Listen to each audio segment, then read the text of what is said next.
Olá a todos, chamo-me Gonçalo Ferreira e hoje vou-vos explicar o que é que são hash e qual é a diferença entre uma hash e algo encriptado, bem como vários tipos de hash, como o que é que são usados em passwords e até em comparações de vídeos, fecheiros, etc.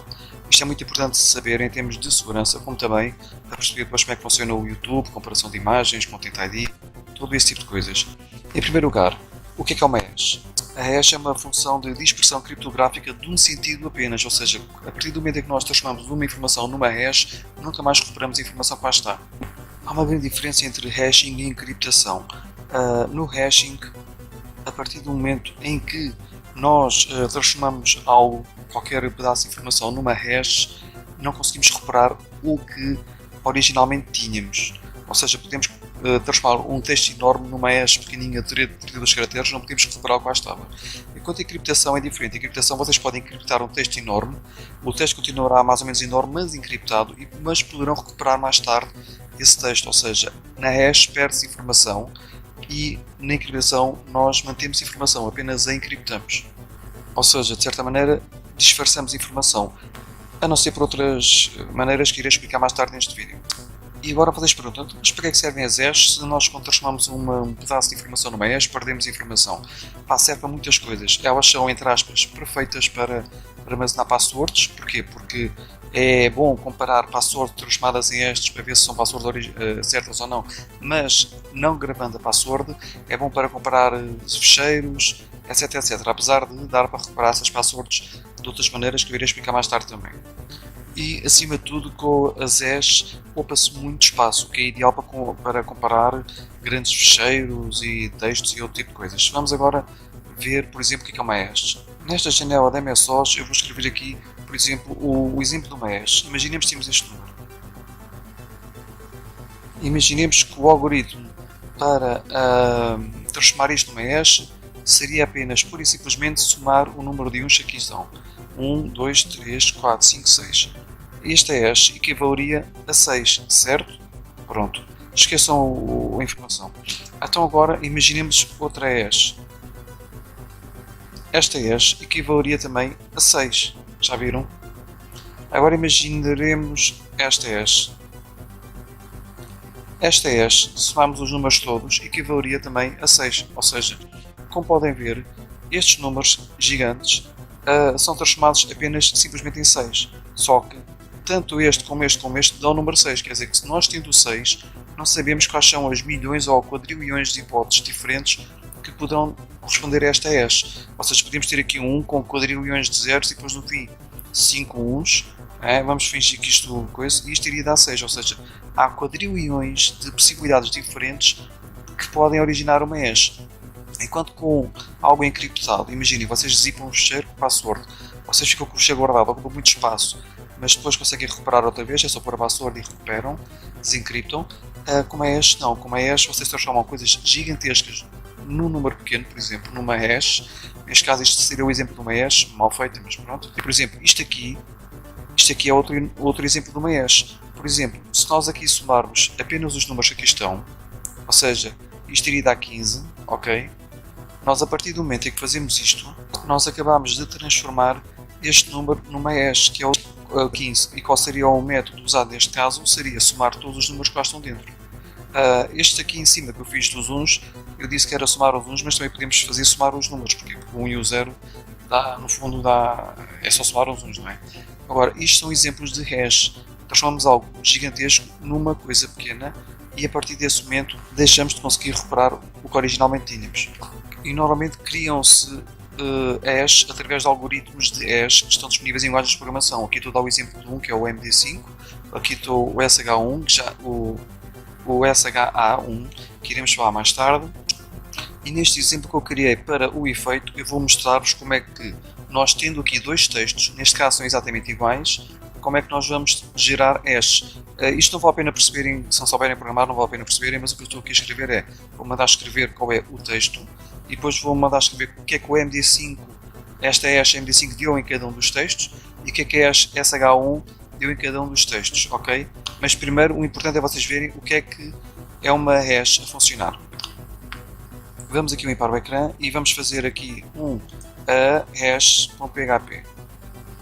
vocês podem ver que o texto 1 é o rato roeu a capa do rei da Rússia, ok, multiplicado montes de vezes, e o texto 2 é exatamente a mesma coisa, e ambos em MD5 deram isto, ok? Todo este texto enorme foi transformado nesta coisita aqui, ok? Estão a ver?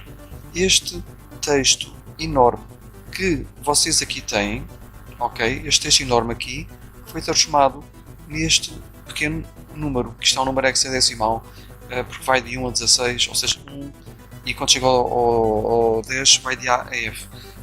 Tem aqui, agora, se nós alterarmos apenas um pequenino valor deste texto, vamos ver que isto altera radicalmente. Ok, vamos já ver como é que fica agora. Viram? Há bocado estava igual, agora alterou radicalmente. Já viram? Eu agora vou voltar a pôr isto como estava. E vocês vão ver que, estão a ver, o texto 1 tinha esta ES 53 e o texto 2 FB, não sei das contas, que era radicalmente diferente. E nós agora, ao corrermos outra vez, vão ver que já dá um valor igual, ok? Isto quer dizer que, alterando apenas uma letra deste texto enorme, aquilo muda radicalmente. Isto é chamado o efeito avalanche, que nós iremos falar mais tarde, que é usado em hash criptográficas, que nós já iremos abordar isto mais tarde. Isto faz-nos perceber que este tipo de coisas de hash são boas não só para guardar passwords, mas também para comparar coisas enormes, ou seja, ficheiros enormes ou textos enormes. Imaginem que vocês têm um ficheiro com 300 megas e vocês querem comparar esse ficheiro com outro ficheiro de 300 megas que sacaram para ver se o ficheiro é exatamente igual àquele, não é? Como é que vocês não vão estar a comparar 300 megas, o computador não vai dar a comparar 300 milhões de bytes vezes 8, ou seja, isto ia dar 2.400 milhões de bits a serem comparados, não vai fazer isso. Por isso, simplesmente transforma-se cada texto, ou seja, cada ficheiro, numa hash e compara-se as hashes a ver se é a mesma coisa. Neste caso, os ficheiros são iguais, estão a ver? Se eu alterar aqui uma coisita, se eu alterar aqui um único caractere, e nós repetirmos, já vamos ver que as hashes já são radicalmente diferentes. Ou seja, podemos ter um ficheiro de 300 megabytes, mas basta um desses 300 milhões de bytes ser alterado para a hash estar totalmente diferente. Ou seja, isto é excelente para comparar não só ficheiros, como textos enormes. E também é ótimo para armazenar passwords, etc. E é importante referir que, da mesma maneira que isto é bom para comparar ficheiros grandes, etc., há muitos programadores e até empresas que, ao disponibilizarem download de um ficheiro, para as pessoas terem certeza que o ficheiro não tem vírus, eles dizem a este ficheiro é, por exemplo, esta, ok? Imaginemos que o ficheiro original é o texto 1. Isto é o ficheiro, o programa original. Imaginemos que o programa está noutro site, mas está ligeiramente diferente. Imaginemos que esta letra que foi alterada, em vez de ser o Rússia, no fim ser o Rússio, imaginemos que esta letra é um vírus, que são imaginemos 1000 e tal bits, em vez de um byte aqui seriam 1000 e tal bytes, no meio daquele ficheiro 300 megas, que tem um vírus. Ou seja, vocês iam sacar um ficheiro que tem um vírus e não sabem. Vocês quando sacam, correm uma aplicação que é o MD5 Sum, por exemplo, que eu já irei mostrar mais tarde, e viam que o ficheiro original, o Odd Webmaster diz que o ficheiro original devia ter esta hash, mas vocês correm e veem que o ficheiro que sacaram tem esta hash. E vocês percebem logo que alguém entrou na máquina e alterou o ficheiro. Isto é muito útil para quando as pessoas em casa sacarem um ficheiro, poderem saber se o ficheiro sacado é original ou não, para ver se a hash bate certa com aquilo que o Webmaster diz ou não, porque se não bater certa, houve alterações do ficheiro e pode ser um vírus. Neste caso estou-vos aqui a mostrar o que é uma hash function. Vocês no Wikipedia têm todo este tipo de coisas disponíveis, estão a ver. Eles há um conjunto de algoritmos que vai transformando e misturando mil e uma vezes as coisas para que isto bata certo. E vou-vos contar um certo tipo de coisas que as hash devem ter. Para já, vocês podem ver aqui que elas são usadas tanto para criar hash tables, isto é bom para bases de dados, ou seja, vocês transformam registros grandes e coisas pequenas, ou seja, vocês em bases de dados querem comparar textos, querem ver se aquele texto enorme que eu vos mostrei do rato da rei da Rússia existe na base de dados, vocês não vão comparar um texto enorme com textos enormes. Vocês pura e simplesmente transformam esses textos enormes em hash e depois, quando querem comparar o texto, esse texto é transformado numa hash muito pequenininha e comparado com outras hashes lá dentro. E se for encontrada parecida, provavelmente já existe, muito certamente. Ou seja, é excelente para comparação de grandes textos, etc. É usado nas bases de dados, é usado para caches, bloom filters, vou explicar a instrução, estamos travados. Encontrar registros duplicados, ou seja, querem inserir o texto, a base de dados vê que já tem uma hash igual, já existe o texto. Se é para proteger data, ou seja, para usarem passwords, se é para procurar coisas semelhantes, ou seja, Há o chamado efeito de avalanche que eu vos mostrei, que se altera um bit, altera toda a hash, mas esse efeito pode não existir em certas hash e isso é bom para comparar subhashes semelhantes, porque aí um share de 300 megas vai dar uma hash não completamente distinta se alterarmos um bit apenas, mas sim muito parecida. Isso dá para comparar coisas parecidas. Textos com outros textos lá dentro, ou substrings lá dentro. Isto também é bom para encontrar vídeos parecidos, já irei explicar isso mais tarde, referente ao Google. Há aqui muito tipo de usos para os hash. Agora, em termos de propriedade, as hashes têm de ser determinísticas, o que quer dizer que o algoritmo que é usado para achar um valor tem de dar sempre esse valor, ou seja, não tem lógica vocês numa máquina correrem uma hash deste fecheiro todo e dar isto, e noutra máquina ter o hash exatamente igual, em vez de acabar em A, acabar em B, ou seja, não tem lógica, tem de ser sempre igual para qualquer máquina, para que isto, se uma máquina dá uma coisa, na outra tem de dar outra, para a pessoa ver que sacou a coisa certa, ou seja, tem de funcionar sempre da mesma maneira. Agora, a uniformização, isto é melhor vocês verem, porque é um bocado difícil estar a explicar isto no instante, eu vou tentar fazer um vídeo em menos de 20 minutos. Isto aqui já expliquei em cima que podem ser usados para pesquisa em bases de dados, ou seja, transformar textos grandes em hash pequenas para se poder indexar através dos textos e mil e uma coisas. Há aqui vários tipos de propriedades que deverão existir para uma hash ser feita, mas uma das coisas mais importantes, uma das duas coisas mais importantes é de que as hash, em primeiro lugar, deverão ser muito rápidas de correr, porque, por exemplo, não tem sentido eu estar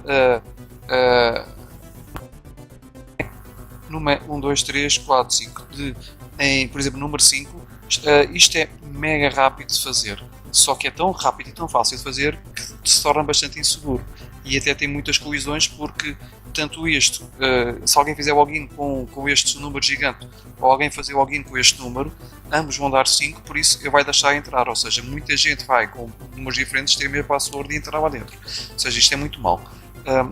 Mas é muito rápido e uma hash tem de ser muito rápida, mas é assim, tem de haver um equilíbrio, ou seja, tem de ser rápido o suficiente para não ser muito pesado. Vocês querem fazer um login num sítio qualquer e não querem que o servidor e a própria máquina fiquem ali tipo uma hora a descobrir qual é a hash para poder comparar as hashes, ou seja, isso não tem lógica, mas também não pode ser rápido ao ponto de ser uma coisa destas que pura e simplesmente seria tão fácil que não serviria para nada, ok? Tem de ser rápida, mas não rápida demais. No caso das hashes que não são criptográficas, há a coisa de continuidade, que isto é bom, por exemplo, para comparar, que eu vou explicar mais tarde, tipo no YouTube, para descobrir imagens parecidas, etc. Aí convém que uma hash tenha só um bit de diferença, seja muito parecida, mas com apenas uma ligeira diferença e não uma coisa gigantesca. Eu vou mostrar aqui um exemplo. Podemos ver aqui, que eu vou apoiar isto. Estão a ver aqui em baixo. Podemos ver aqui, neste exemplo, podemos ver aqui em baixo que este texto, pura e simplesmente, no fim, em vez de mudar Rússia, mudei Rússio.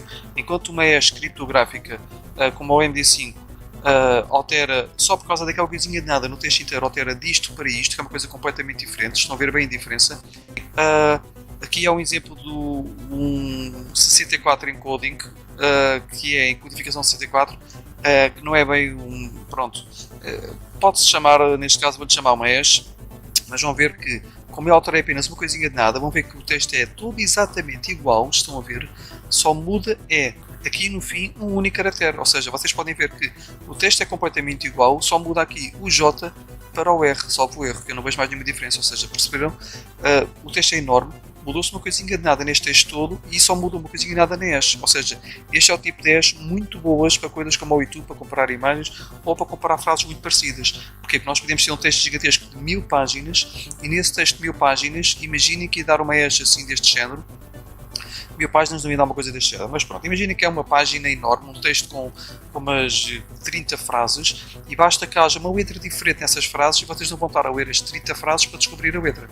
Vocês transformam isto numa hash, mas imaginem que a hash, em vez de dar uma coisa destas, está aqui em cima, dá uma coisa destas, está aqui em baixo, em que só o J é que é alterado para R e vocês a partir daqui veem que há uma diferença, mas ao mesmo tempo conseguem pesquisar e ver que há registros muito similares, ou seja, se forem à base de dados vão ver que há um registro que só tem apenas uma letra diferente e que é muito semelhante a este. Isto é bom para descobrir piratarias no YouTube, etc. E isso é o que se fala aqui, que é a continuidade.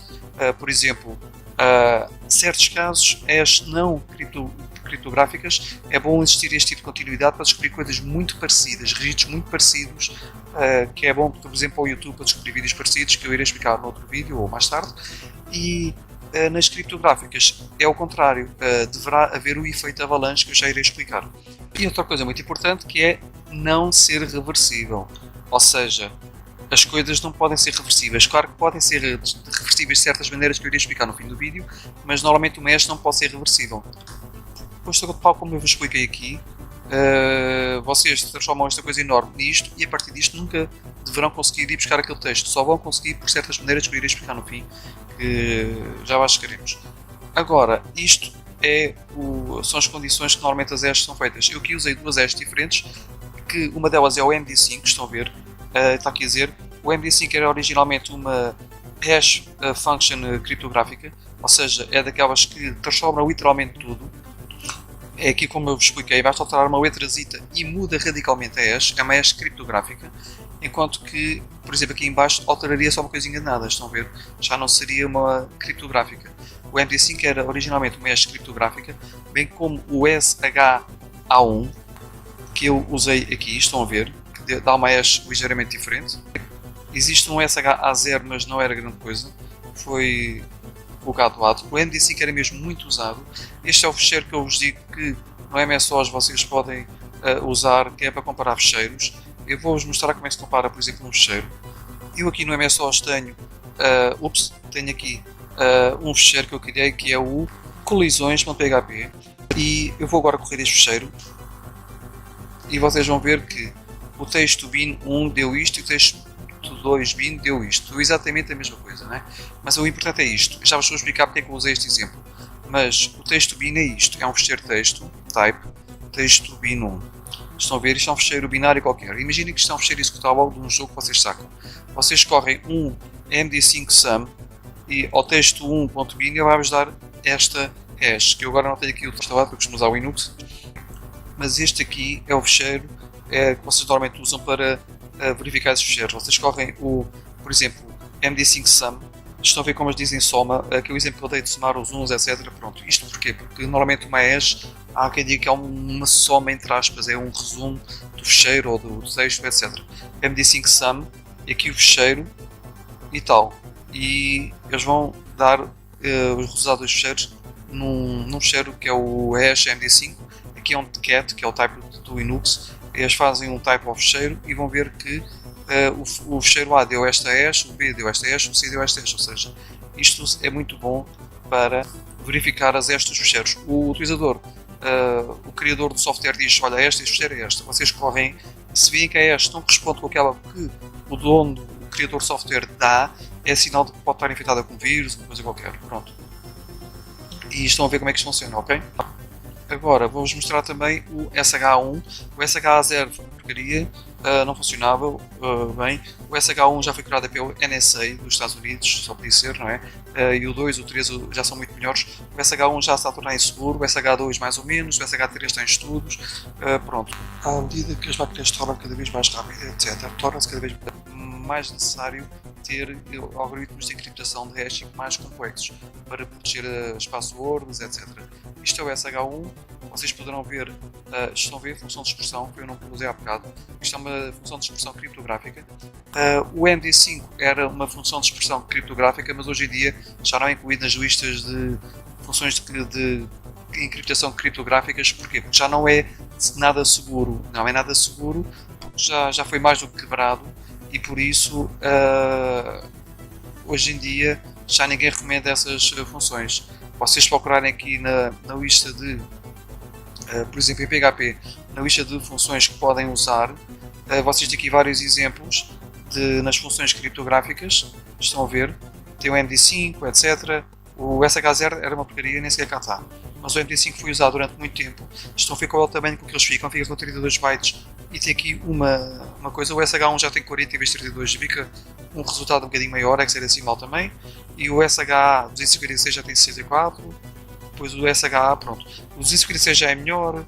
O 512 já são funções criptográficas muito melhores. o RIP MD520, 256, o Whirlpool também é muito bom, ou seja, isto já são funções cada vez melhores que vão sendo desenvolvidas e à medida que os computadores vão evoluindo e ficam cada vez mais rápidos, vamos ter de usar também estas funções cada vez mais rápidas. O MD5 era muito velho, por isso já é muito inseguro e já vos vou explicar porquê. Em primeiro lugar, vou-vos mostrar aqui uma lista das passwords mais usadas ao longo dos tempos. A password mais usada de sempre é um password.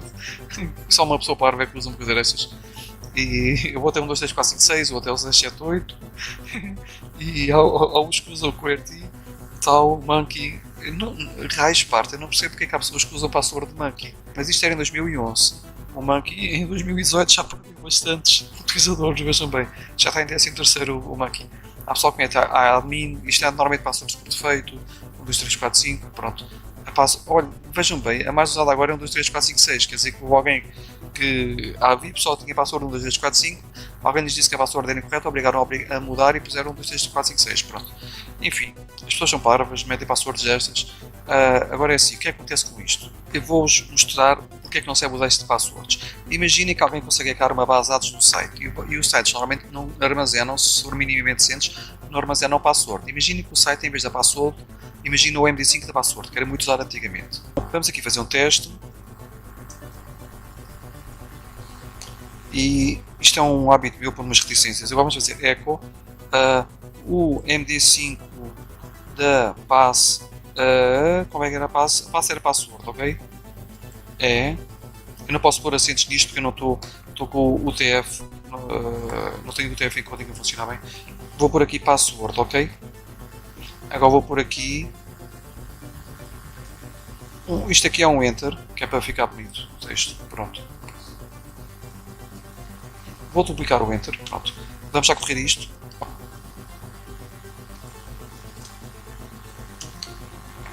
Eu corri, ok? E ele diz-me que o MD5 da password é esta coisa, ok? Isto significa que se vocês escolherem esta password, ela será armazenada na base de dados com este valor, ok? Pronto, vamos já ver o que é que acontece. A password já está tão quebrada, o MD5 já está tão quebrado, que já existem estas listas aos montes na internet, vejam bem. Eu vou pesquisar isto, faço enter, e o próprio Google,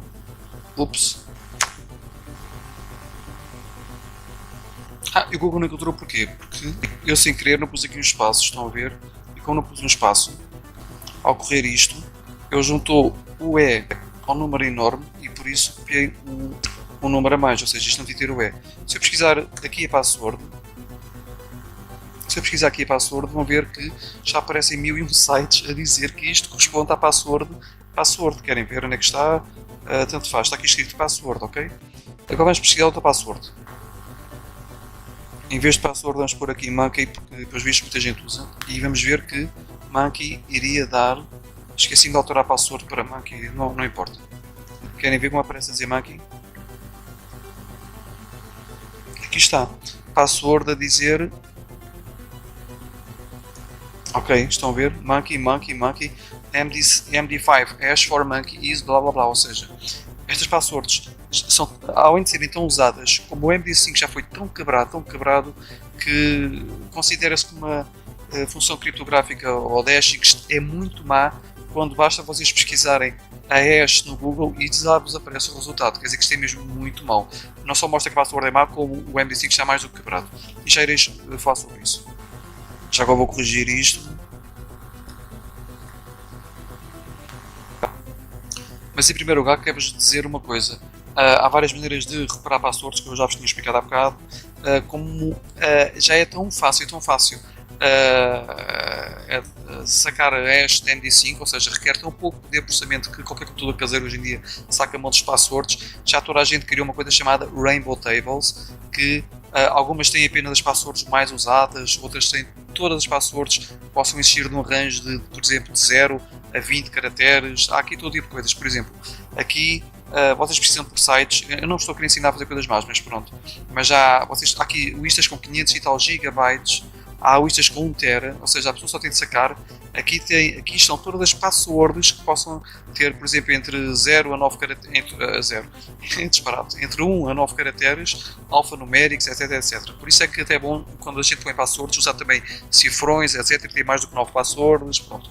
Se for uma coisa em MD5 só com 9 passwords, etc, um hacker pode simplesmente sacar aqui uma lista de 1 terabyte e depois compara a lista de dados que sacou de um site de milhares de passwords, compara-as com estas listas e descobre quais são as passwords reais, ou seja, nestas listas as Rainbow Tables, vocês conseguem ter coisas a dizer que password era a outra, que monkey esta és e por aí fora.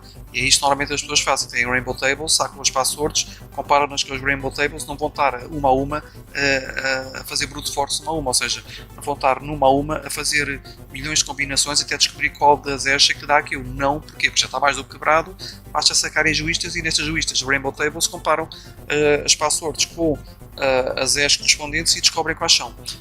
Agora, nós vamos passar às Cryptographics Hash Functions, as criptográficas. O MD5 era uma criptográfica, mas hoje em dia normalmente não é recomendada porque já foi mais do que quebrada, a SH1 também já não é tão recomendada, e há aqui uma coisa que é muito importante, que há a distinguir dos outros.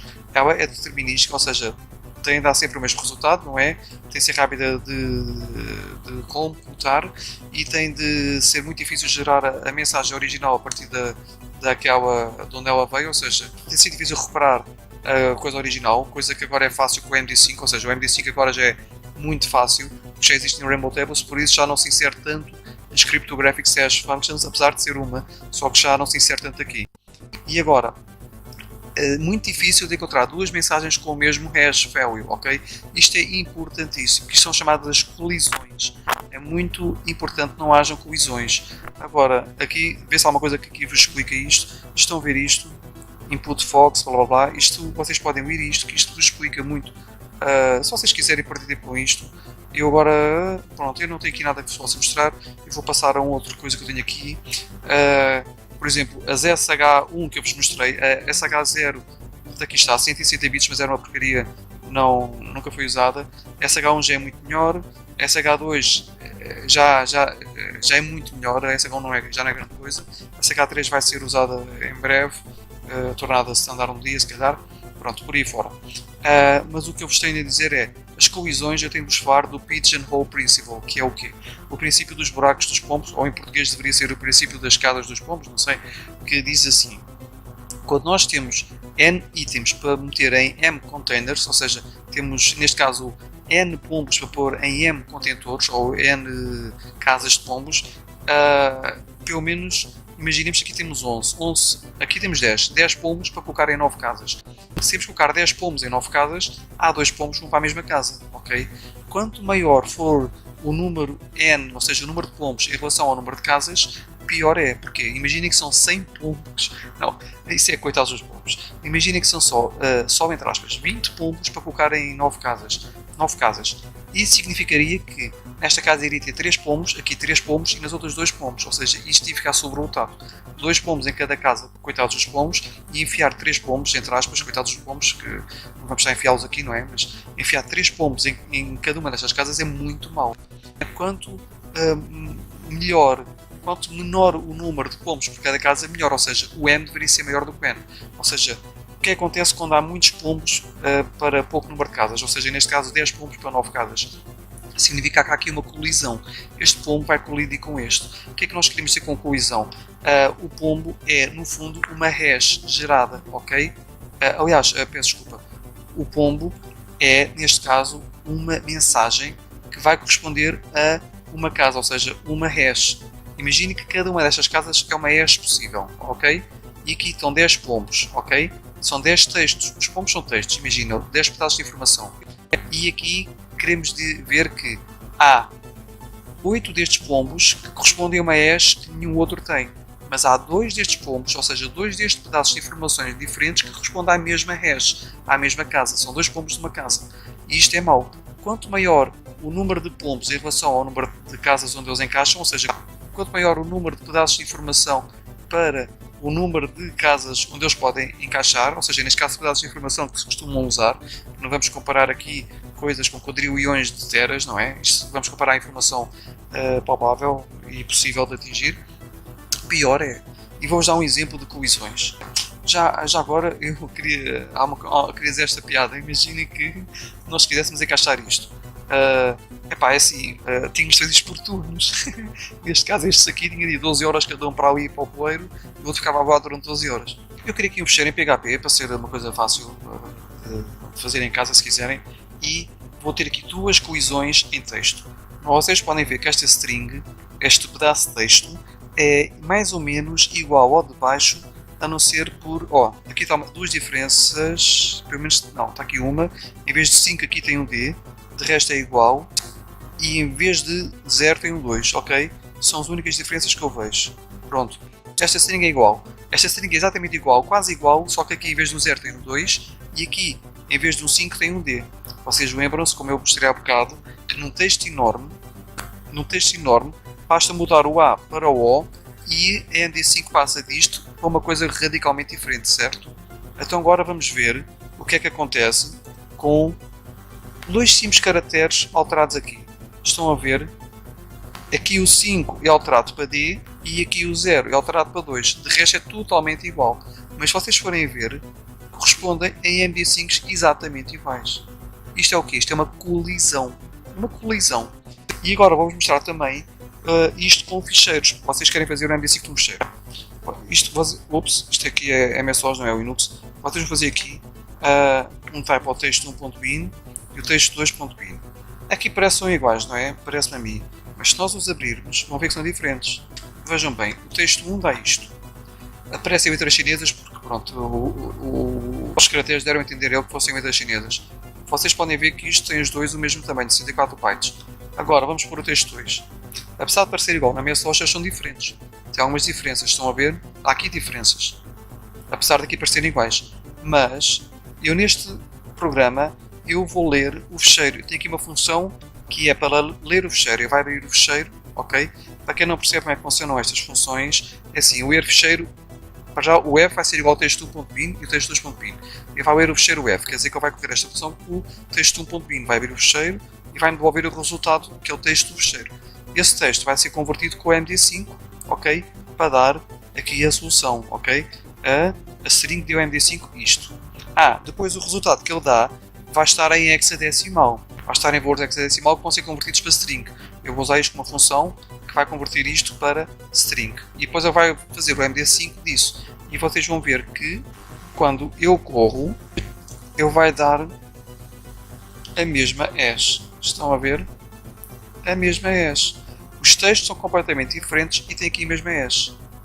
Isto faz o quê? Faz com que, se alguém criar, assim, esta hash da MD5 está tão quebrada hoje em dia, que já é muito fácil hoje em dia criar softwares, como é que é dizer, uma pessoa ter num site um software para download das pessoas, ok? Um software ou um fecheiro qualquer de outra coisa qualquer.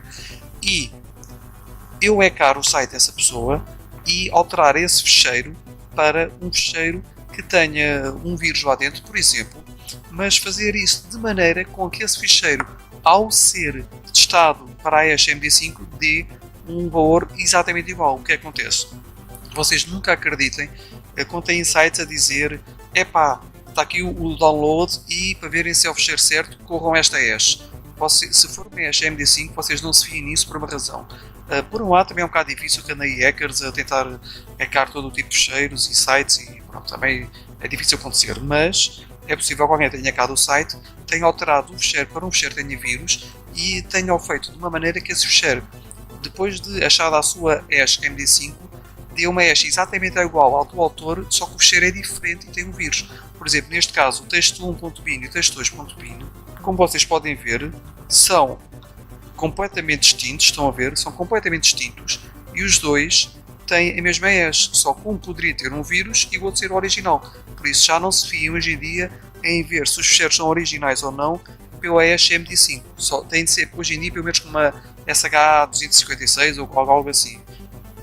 Hash MD5 já é fácil de hackar, já é perigoso. E este é o perigo das colisões. A partir do momento em que há colisões, uma pessoa pode falsificar ou certificados, ou seja, podia falsificar certificados de SSL, podia falsificar ficheiros, tipo abrir um PDF, ou abrir um fecheiro de música que possa ter um vírus, ou abrir um executável e o programa, em vez de correr um jogo, correr algo que destrói o disco, ou seja, falsificam coisas muito importantes. Além de conseguir outra coisa, que é dois fecheiros podem ter o mesmo hash de password para dois passwords diferentes, etc.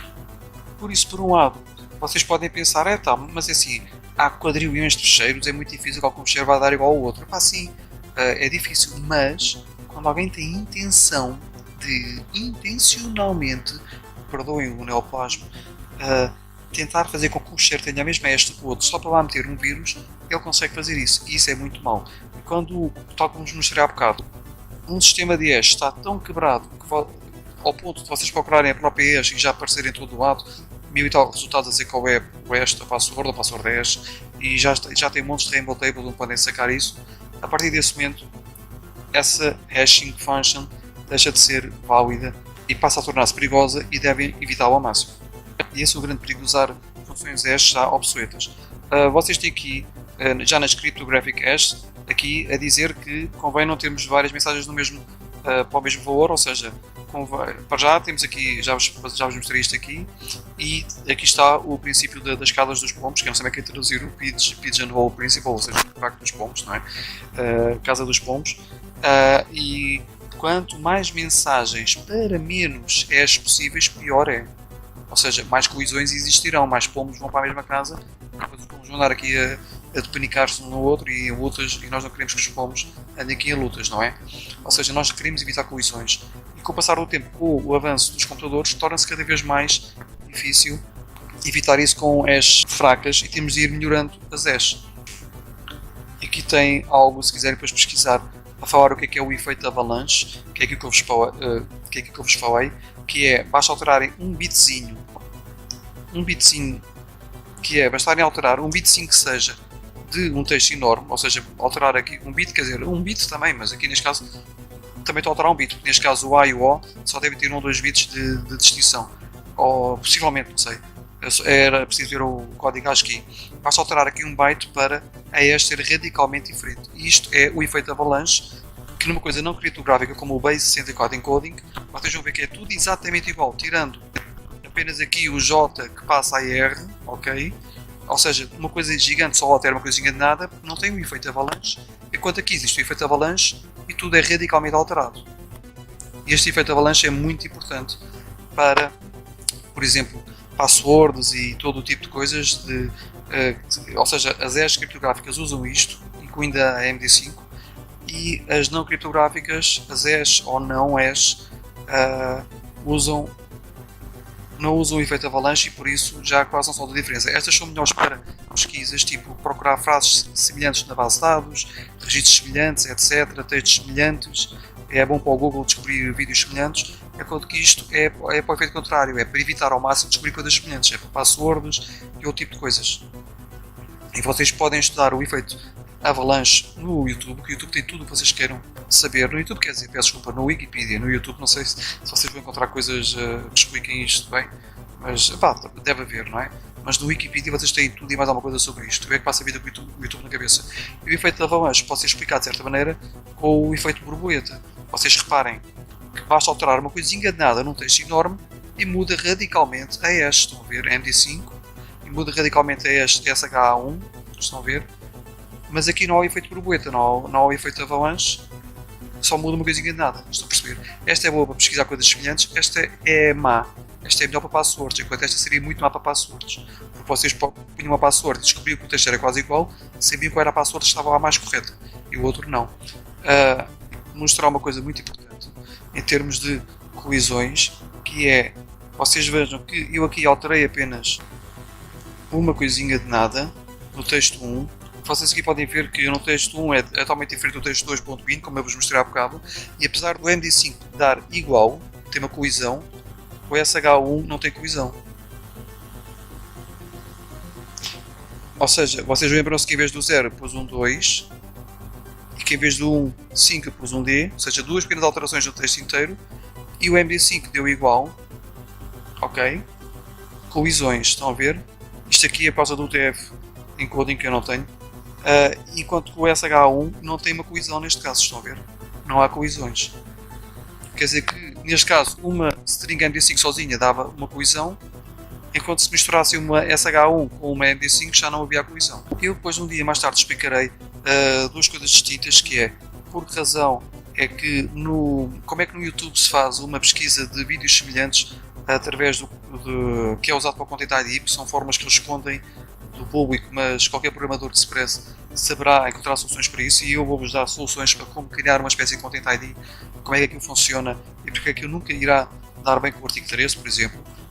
E ao mesmo tempo também irei explicar porque é que, como é que se protegem sites, como é que os sites podem ser facilmente hackados se não tiverem proteções ideais, etc. Através de Rainbow Tables, etc. E pronto, eu explicaria isso noutros vídeos. Mas neste caso aqui específico, o meu objetivo era explicar-vos o que eram as hashing functions, quais são as criptográficas e não criptográficas, como elas podem ser usadas não só para fazer comparações de texto, como também comparações de ficheiros, etc. E que podem haver colisões com umas hash e não com outras, e o que é o efeito avalanche, o que são colisões, não é? O que é o efeito avalanche, em como um ficheiro completamente igual, só muda uma letrazita, tem um resultado radicalmente diferente, ok? Vocês já perceberam o que é uma hash criptográfica, uma não criptográfica. A não criptográfica não tem o efeito avalanche, não tem o efeito borboleta, não é?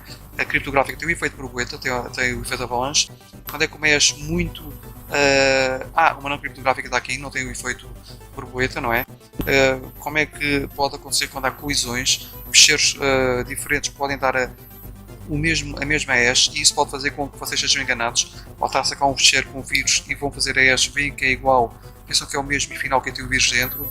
Ou seja, como há hash que já não são seguras hoje em dia, porque é que temos de estar sempre com hash mais modernas, e porque há hash que já estão a dar colisões e outras que ainda dão menos, mas irão dar mais cedo ou mais tarde. Pronto, espero que vocês já tenham percebido isto tudo. Noutros vídeos eu explicarei como é que se põe isto a funcionar para criar um Content ID do Google, e como é que se usa isto para proteger sites, etc. E se tiver alguma dúvida, comentem o vídeo. Se gostaram do vídeo, façam like ao vídeo, partilhem para ajudar a crescer o canal também, e subscrevam o canal para estar atentos a todos os vídeos. E adeus, até à próxima.